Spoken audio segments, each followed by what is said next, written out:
Relax. ब्रीद out.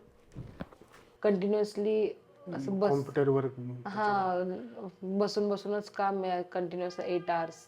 वा. मग ते आणि वर्कआउट पण या मंथ मध्ये काही झालं नाही म्हणून बॅक पेन खूप जास्त कुठे होते. कुठे पेन होता एक्झॅक्टली? हा इथे बॅक इथे पण पेन होतंय.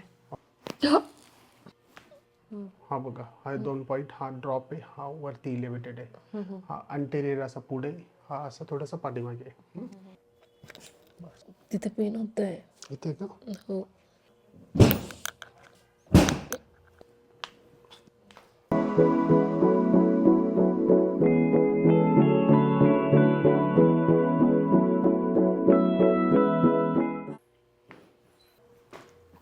थोडंसं रिलीज वाटतंय. खूप जास्त असं रिलॅक्स फील होतंय आधीपेक्षा. असं रिजिडिटी वाटत होती बॉडीमध्ये.